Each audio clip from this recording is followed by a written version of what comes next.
na ni tabia gani ambazo unaweza ukawa nazo ambao hawa majini wazuri wakavutiwa na wewe.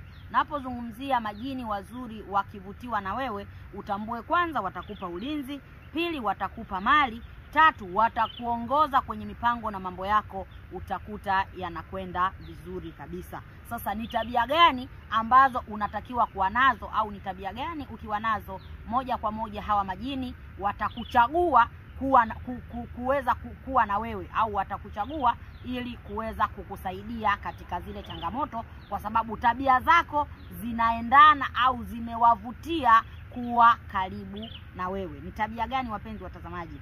Hasa siku ya leo ningependa ni jini gani sasa ambaye anapenda uwe ukiwa na tabia hizo ili aweze kuwa na wewe. Mara nyingi kuna jini anaitwa Sharifu, lakini pia vile vile kuna majini, aina ya majini wanaitwa Mauridia, lakini pia aina ya majini hawa pia kuna jini anaitwa Mwarabu. Kwa wale ambao wanajua majini au kwa wale ambao wana asili ya uganga, basi moja kwa moja aina ya majini hawa anakuwa anawajua vizuri. Naanza kwa siku ya leo kwamba kuna jini anaitwa Mauridia. Kuna jini anaitwa Mauridia, lakini pia kuna jini ambaye jini huyu anaitwa Sharifu, au kuna jini anaitwa Mwarabu. Kwa hiyo siku ya leo ningependa kuwaelimisha jini huyu anayeitwa Mauridia ni jini wa namna gani na ni tabia zipi ambazo ukiwa nazo moja kwa moja jini huyu anaweza kuwa karibu na wewe. Si kukuingia, hapana, ila anakuwa karibu na wewe. Kwa hiyo kwa wale ambao wanaswali, tambua Mauridia ni jini kwanza ambaye anaswali sana, ni jini ambaye anafanya ibada sana, lakini pia ni mwanajini ambaye anakuwa karibu na anapenda sana kuwa karibu na Mwenyezi Mungu. Ina maana anafanya ibada sana. Kwa hiyo kwa wale ambao wanakuwa wasafi, maana mtu anayefanya ibada sana ni mtu ambaye anakuwa msafi.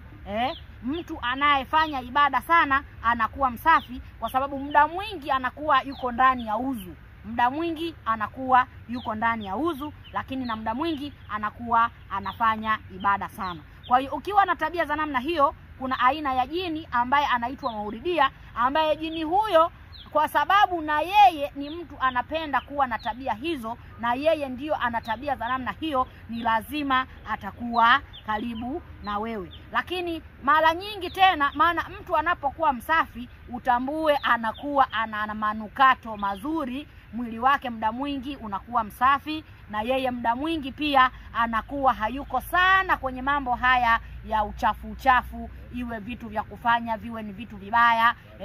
Hafanyi vitu vya zinaa, hafanyi vitu vile vibaya, hanywi pombe, havuti masigara. Kwa hiyo ni mtu ambaye muda mwingi anakuwa yuko kwenye ibada, anakuwa yuko kwenye toba, anakuwa anafanya swala sana. Kwa hiyo unapokuwa na tabia hizo, basi moja kwa moja jini huyu anaweza kuwa karibu na wewe. Sasa utajuaje kwamba yuko karibu na jini huyo? Basi utajikuta unapolala, wakati mwingine unapolala, basi jini yule anakuja, unakuta basi katika ndoto zako zile unazoota, unakuta unafanya swala, basi mnafanya swala mkiwa wawili.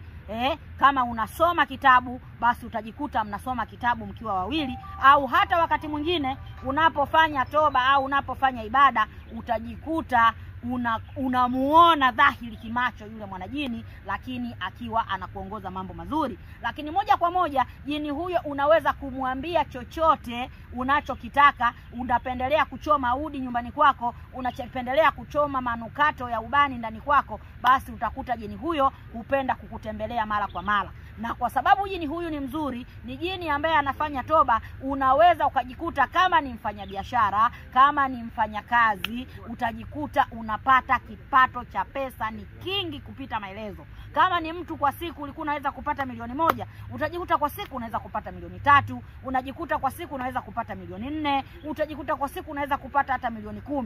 Lakini hujui pesa hizi zinatokea wapi. Ukifanya biashara kidogo, pesa nyingi. Ukifanya kitu kidogo, pesa nyingi. Kwa sababu yule jini yuko karibu na wewe na amekufanya rafiki yake na tabia zenu zinaendana, basi moja kwa moja utajikuta mambo yako yanafanikiwa, au unatajirika, au unafanikiwa zaidi zaidi kupitia jini huyo. Kwa hiyo wapenzi watazamaji, naitwa Dr. Mama Kavuma, ni mama wa tiba za asili, ni mama wa kushirikiana na viumbe vinavyoonekana na viumbe visivyoonekana. Jamani, hawa viumbe ni wazuri, hawa viumbe ni waheri, hawa viumbe hawana shida.